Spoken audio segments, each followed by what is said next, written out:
back. This is Teresa. That's Adam. We want to welcome you back to our second video in our series of Extra Single. And this is going to be our YouTube channel. We have grown so much. We've gotten a lot of great feedback, a lot of great input. People want us to talk about things. So we're actually going to kick off today talking about friendship. So as we continue this series of our YouTube videos for our YouTube channel. Good, we're getting the vocabulary right. We're getting there. We want to really focus on this idea of friendship and what does it look like to have friendship? Because I think in the single life, being available to people very deeply, I think is important too. Because I love being invited to things. I love, going and hanging out with my friends. And I think, it's especially in ministry or just in life in general, it's really easy to kind of be closed off and just to be very single-minded of what we're doing. We want to look at a couple of different things tonight. The three different types of friendship, as Aristotle would say, three different types, we'll go into that. But also what it looks like to have friendships of the same gender and what it looks like to have friendships of opposite sex. So Aristotle would say that there's three different types of friendship. There's a friendship of utility, a friendship of pleasure, and a friendship of the good. And most of us will spend time within the first two levels of friendship, friendships of utility. So for instance, like Teresa, I need a ride to go to Applebee's because we kind of talked a lot about Applebee's last time. And so our friendship is based upon what can you give me for sure that's useful, My car. Your car. Maybe your debit card if I'm going to pay for it. Nope, because there's got to be money in there. Hashtag send money, mom. There's also the friendship of usefulness, which we just talked about, the friendship of pleasure. And it's pleasurable for us to be together. It's pleasurable for us as friends just to hang out. There's not really an exchange of persons. There's not an exchange of goods. Just a good time. It's just a good time, and cool. I had a lot of those in college too, where it was a pleasurable friendship. No depth, very surface level. For sure. And then that leads us to the third one, which is the friendship of the good. And the friendship of the good is literally that. It's how do I will the good of another, and how does that friendship will the good of myself? And so we want to look at those three types of friendships, particularly in friendships with the same gender. So friendships that I have with guys and friendships that Teresa has with girls. And then conversely, the same kinds of friendships that we have with the opposite sex. Absolutely. So let's tackle the same gender one. So, the gift of being a woman is immense, and the gift of sisterhood is remarkable, right? And I think having those friendships that you're able to invest in deeply with another person whose heart was created very similarly to your own is a huge gift. Wait, time out. You're saying there's differences? Between men and women. And they're good? Oh my gosh. The best. My sisters? They're good. Can I hear you? You in the back. We're yelling in here. I know. Trouble. So, huge, massive gift. And I think one I did not realize. Because in high school, I went to an all-girls school. And in high school, I was competing with my sisters. Rather than just investing in them, learning from them, and growing with them, I was trying to beat them at everything that I did in terms of academics and in my sports. Isn't that funny to say? It's true, friends, it's true. But especially with trying to win affection of guys as well, that I was competing with my sisters. And it wasn't until I got to college that I realized that the women on the journey with me could become my greatest allies and my advocates. And I think that we're living in a time in 2019 where this female empowerment and sisterhood mentality is rocking us in such a great way.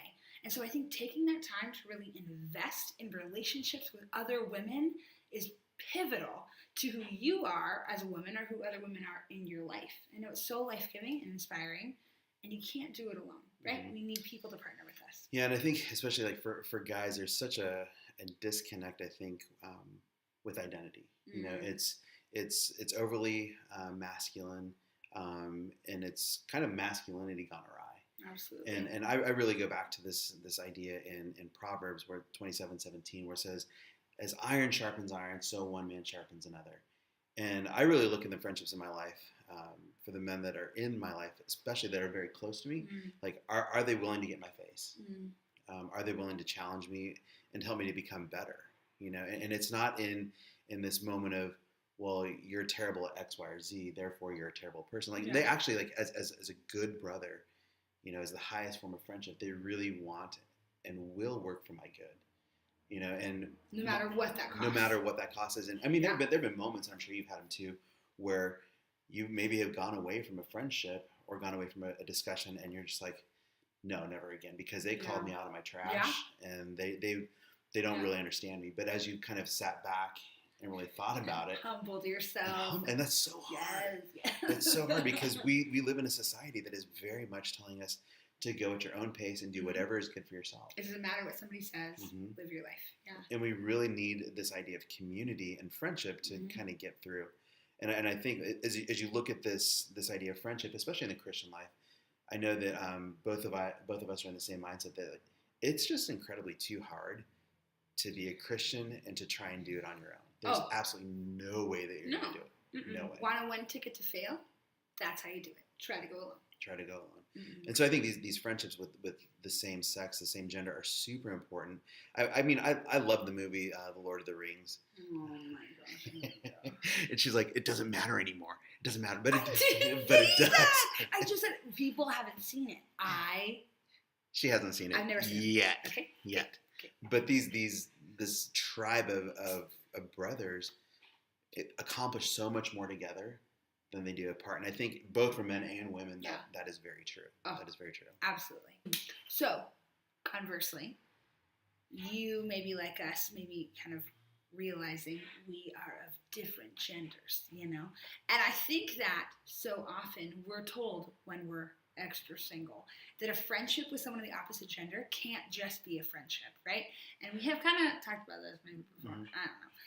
But a lot of times the question comes up about true, deep, intentional friendships between persons of the opposite gender. And I know for me, I feel like I'm able to be challenged and to grow and to be motivated by some of my best guy friends in a different way, right? We can't necessarily have the same type of dialogue about certain things. I'm going to leave that, part of my circle with my ladies. But there are so many things like Adam will tell me that other people won't. And Adam will challenge me in that the women in my life, it's just a different mentality, right? A different reality that they're coming from and that they're speaking from. And I think, coming from my point of view, the women that are in my life, I think what they bring to me is this idea of gentleness. Ooh. And it reminds me that, like, Adam, you can't be a bull in a china shop all the time. All the time. Because you damage people. And while my intentions are still good, I tend to get super blindsided to what's going on around me. And it's the women in my life who are like, Adam, have you thought about this? Or I'm going to challenge you in this way. For sure. And they're not going to grab me by the shirt collar and be like, what the heck are you doing? You don't know that.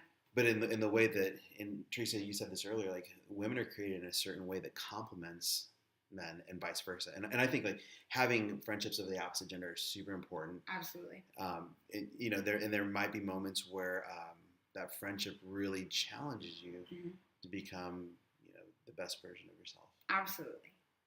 High fives friendship. We're supposed to do over your head. No, with this arm. No. Oh. That was weak. We tried. Sometimes we don't compliment well. No, sometimes. See. Okay. So you may be sitting on YouTube right now, maybe scrolling the videos, looking around, because you're thinking at this point, I don't have someone like this in my life. And I think that's real. We have to be honest about that. So what if you or someone you know is searching for a deep, meaningful friendship? What is it they do? Where do they go? Adam, what would you tell them? How would you encourage our viewers? I would say, first and foremost, viewers, because you're our friends. Oh. And we want what's best for you, too. Oh. That you have to understand who you are and whose you are, right? And, this threefold mentality of relationship, identity, and mission. What's my relationship with God the Father? How do I understand my identity as a son or daughter? And how does that help me to understand my mission in the world? And as I have accepted that, and as I continue to accept that, and hopefully that you will come to that realization too, and we can talk about that in a whole other episode, that as you're running, then you stop and look and see, who am I running with? Who's running with me? And how can I be friends with them? Because I think like sometimes our closest friends are the people that we don't even realize. It's just such a natural thing, and it's such an easy thing to do. But it's like that and I don't want to make it sound weird, but people think the same thing. Yeah. But there's a challenge in how you think, and how are you going to do this, but do this better? Yeah. How are you going to become better in the world? How are you going to live your life as a gift for the church? Absolutely. I think that we don't consider too that like there's probably someone out there in the world that needs your friendship. And it's not just about like the longing that you have, and maybe it's someone in your life that you kind of met once or twice and you don't know about them, but like there's someone in your community that is in desperate need of the person that you are, and the way that you're going to call them on into friendship, and that friendship grows, right? It's not something that just happens overnight. We're not in kindergarten anymore. I miss that though, when you like see a kid and you have the same shoes and you're best friends. Like friendship as you get older. You couldn't tell. Friendship as you get older though, it's about like this growth. And sometimes friendships change, right? We have different friendships for different seasons. But maybe there's someone already in your parish, in your young adult ministry, in your older adult ministry, that is in need of your friendship. And they want you to reach out. Maybe someone is praying for you the same way that you're praying for them. Yeah, and I think part of it is that we have to be more courageous. We have to be more courageous. So hard. Because, you live, especially, and this is what I notice in Orange County, is that there's such a population of young adults and just people in general that are very transitory. Like they're going from one place to the next, Yes. and there's no roots. And sometimes we have to be able to plant roots in order to have stability. Ooh, but that being said, I like that. You're welcome. Ooh. That being said, I'm not going to try and make friends with everybody. For sure. There's a handful of guys that I will hold very, very close. Yeah. And they know the ins and outs, and they know what makes me laugh. They know what makes me frustrated. They know how to encourage me, and we spend a lot of time in that friendship. And those are the closest ones. However, because of that, the product of that friendship, the fruit of that friendship should be an ability to live outside of it. Absolutely. That it's not just like so insulated that we don't invite other people in. Absolutely. God has gifted us other people, right? And God is inviting us in this time of extra singlehood to invest deeply, to form roots, to form relationships with people that are helping us to become the best version of ourselves along with those around us, right? Yeah, and I don't think that this is anything new for us. Like, No. we have to be able to live our lives very boldly, with a lot of freedom. I mean, most of us love to live in freedom, but also as we live in that state, like, how are we being courageous? How do we go out and meet the world where the world needs to be met? Absolutely. And how are we the people that others need as friends in their lives? Yep. So, I mean, as we close, encouragement, go out and meet 3 new people this week. Oh, 3. 2? 1, 2, 3. 3. 3. Figure out their name, where they're Okay. from. Okay. I mean, nothing more than that. I mean, if you want to maybe go grab coffee or... Right. But you know what I want to challenge you to do? Tell us about it in the comments below. Oh, we forgot. We haven't done this in a while. Give us comments, because that is helpful. Comments. Who has the better hair? Me. But tell us about meeting those friends. Like, how did you grow? What do you want to Yep. do? Just, leave out the personal details. But, like, share with us. How Yeah. is it that you're going to grow and invest in the friendships you already have, in addition to meeting other people, getting to know others? So we'll look forward to talking to you soon. And again, make comments if you have any questions down below. And we'll look forward to seeing you soon.